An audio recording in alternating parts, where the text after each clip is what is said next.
जादुई पिचकारी की नदी।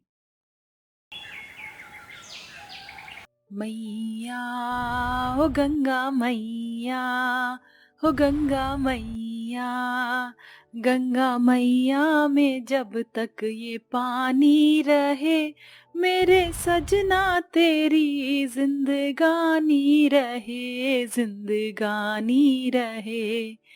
मैया हो गंगा मैया, मेरे जीवन की ओर खिवैया, तेरे हाथों में सृष्टि। बस चल, अब बहुत हुआ भजन, काम पर नहीं जाना है। अरे माँ, मैं तो गंगा मैया की भक्ति में इतनी लीन हो गई थी कि काम के बारे में बिल्कुल भूल ही गई। मैं अभी जंगल से लकड़ियां चुनकर लाती हूँ। अपनी माँ की बात को सुनकर सृष्टि भक्ति को छोड़कर जंगल आ गई और वहां जितनी भी पेड़ों से झड़ी हुई सूखी लकड़ियां थीं, उन्हें इकट्ठा करने लगी। सृष्टि का रोजाना का यही काम था। वो लकड़ियां चुनकर लाती थी, जिसकी वजह से उनके घर में चूल्हा जल पाता था। ऐसे ही सिलसिला जारी था। उसका बाप भट्टी पर काम करने जाता था, जिसके जरिए वो लोग महंगाई के दौर में बस 2 वक्त की रोटी ही खा पा रहे थे। माँ, मैं लकड़ियां ले आई। बाबा आ गए क्या? अभी तक नहीं आए हैं। और देख, राजू और सिया के भी स्कूल से लौटने का वक्त हो गया है। वो बच्चे आते ही खाना मांगेंगे और तेरा बाप ना जाने कहाँ रह गया है। माँ, बाबा को ऐसा मत बोला कीजिए ना। अच्छा हटिए, कल मैंने थोड़े से आलू पड़े हुए देखे थे, आज मैं आलू ही बना देती हूँ। जो बाबा लाएंगे वो हम कल बना लेंगे। ठीक है, बना ले। सृष्टि चूल्हा फूकने बैठ गई और उसने आलू की सब्जी और साथ में रोटी बना दी। कुछ देर बाद ही उसके भाई बहन भी स्कूल से आ गए और वो सभी खाना खाने बैठ गए।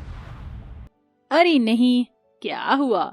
माँ, आज तो मैंने गंगा मैया को भोग लगाया ही नहीं।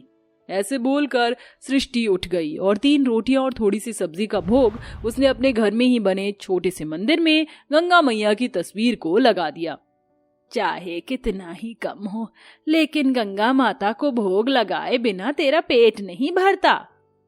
माँ, भगवान के आगे रखने से खाने में कमी नहीं, बढ़ोतरी ही होती है। चलिए, अब सभी मिलकर खाएंगे। गंगा माता को भोग लगाने के बाद पूरे परिवार ने साथ बैठकर खाना खाया। सृष्टि और संजना दोनों ही गंगा माता की परम भक्त थीं और सृष्टि अगर कभी भी दुखी या परेशान होती थी तो वो अपनी दास्तान को अपने गांव से गुजरने वाली गंगा मैया की धारा को सुनाती थी। आज फिर से तुम्हारे बाबा 1 रुपया भी घर लेकर नहीं आए हैं। अब बताओ कि मैं तुम्हें क्या खिलाऊंगी। माँ, फिक्र मत कीजिए, मैं बाहर से कुछ लेकर आती हूँ। तू क्या लाएगी सृष्टि? लोगों के आगे हाथ फैलाना हमारी फितरत नहीं है। ना जाने तुम्हारे बाबा को कब कोई काम ऐसा मिलेगा जो हमारा सुकून से गुजारा हो पाएगा। सही कहा। सृष्टि घर में ही रुक गई और अपने बाप के आने का इंतजार करने लगी। घर में उसके भाई बहन भूखे थे। माँ, बहुत तेज भूख लग रही है, कुछ तो खाने को दो ना। मैं क्या दूं मेरे बच्चे, तेरे बाबा आते ही होंगे, थोड़ा सा इंतजार कर लो। घर में सभी भूख से तड़प रहे थे। अपने बहन भाइयों की ऐसी हालत सृष्टि से देखी नहीं जा रही थी, इसीलिए वो कुछ देर को अपना मन हल्का करने गंगा नदी के पास आ गई। हे गंगा मैया, ऐसा क्यों है कि गरीबों की जिंदगी इतनी मुश्किल है? मैं आपसे शिकायत नहीं कर रही हूँ, आपसे सवाल कर रही हूँ। क्या आपको अपने भक्तों की भक्ति इसी तरह से आजमाना पसंद है? मैं आपको सच्चे दिल से मानती हूँ। गंगा मैया, हमारे घर की सारी पीड़ा परेशानियां आप पार लीजिए ना। घर में मेरे भाई बहन भूख से तड़प रहे हैं, आप कुछ कीजिए ना।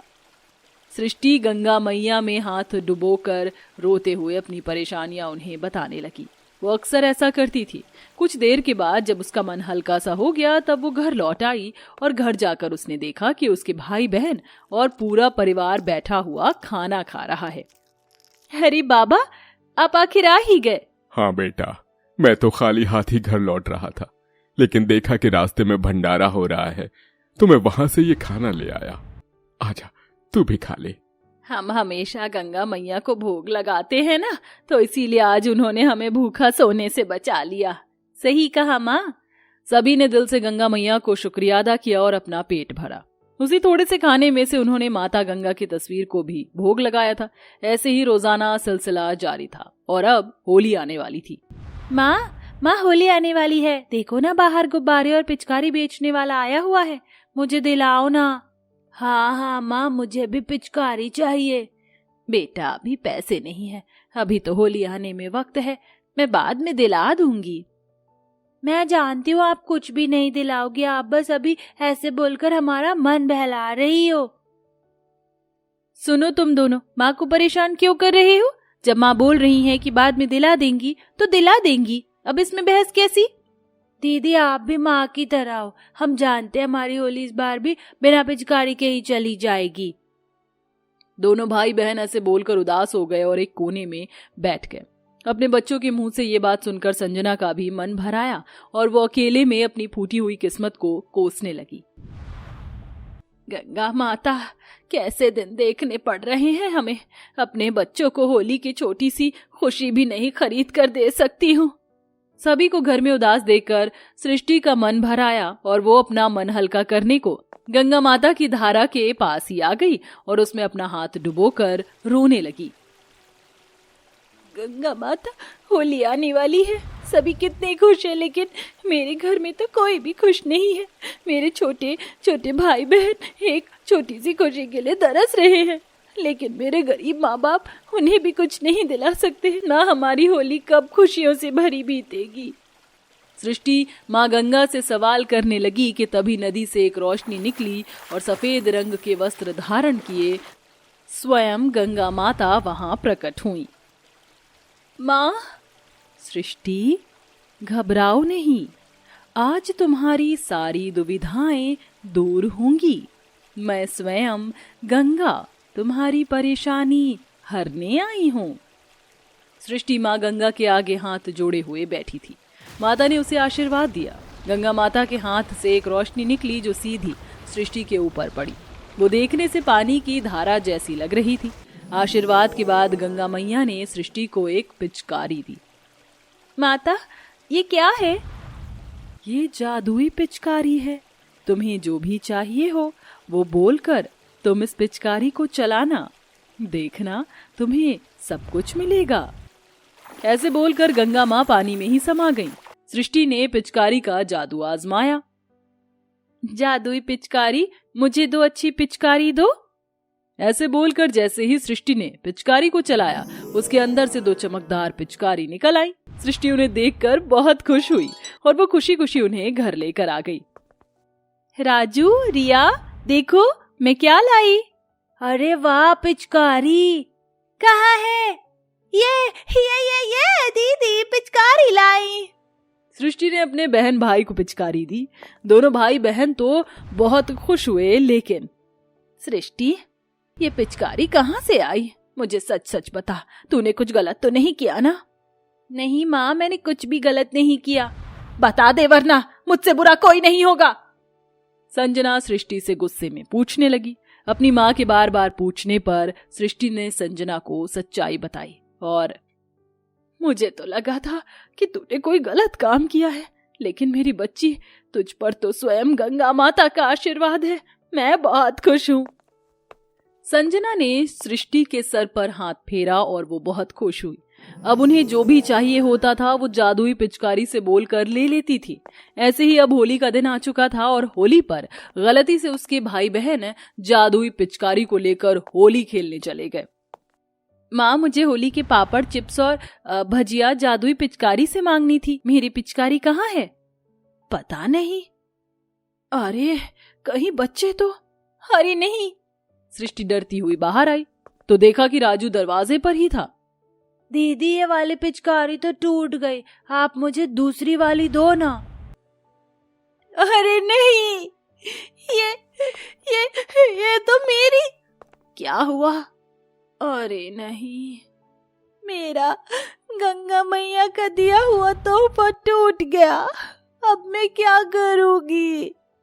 रो मत सृष्टि, तू इसे गंगा मैया को ही समर्पित करा। अपनी माँ की बात सुनकर सृष्टि वो टूटी हुई पिचकारी गंगा नदी में ही डालने चली गई। वो रो रही थी। उसकी आवाज सुनकर गंगा माँ फिर से नदी के बाहर आई। क्या हुआ सृष्टि, परेशान मत हो। माँ, मुझसे आपका तोहफा टूट गया। कोई बात नहीं, तुम्हारे मन की श्रद्धा अभी भी बरकरार है। मैं तुमसे नाराज नहीं हूँ। शुक्रिया माँ, लेकिन मैं अब अपने परिवार के साथ होली कैसे मनाऊंगी? हमारे पास तो न रंग है न खाने का सामान। कोई नहीं, तुम्हारे लिए आज मैं इस पूरी नदी को रंगीन कर दूंगी। और ये लो होली का सामान। और तुम्हें आगे से जो भी चाहिए हो बेझिझक इस नदी पर आकर मांग लेना, मैं तुम्हें दूंगी। गंगा मैया वहां से ऐसे बोलकर गायब हो गई। सृष्टि को होली के चिप्स, पापड़ और रंग वगैरह सब कुछ मिल गया था और नदी का पूरा पानी भी रंगीन हो चुका था। ये नज़ारा देख बहुत सारे बच्चे भी होली मनाने आ गए और सृष्टि और उसके भाई बहनों ने दिल खोलकर खुशी से होली खेली। मजा आ रहा है ना बच्चों? बहुत ज्यादा दीदी, अब मेरी पिचकारी से बचो। रिया, बहुत देर हो गई है। बच्चों, ज्यादा नदी का पानी बर्बाद मत करो, सिर्फ थोड़े पानी से ही होली खेलो। जानते हो ये पानी अमृत है, हमें इसे बचाना चाहिए ताकि आगे को आने वाली पीढ़ी को पानी की कमी का सामना न करना पड़े। हैप्पी होली।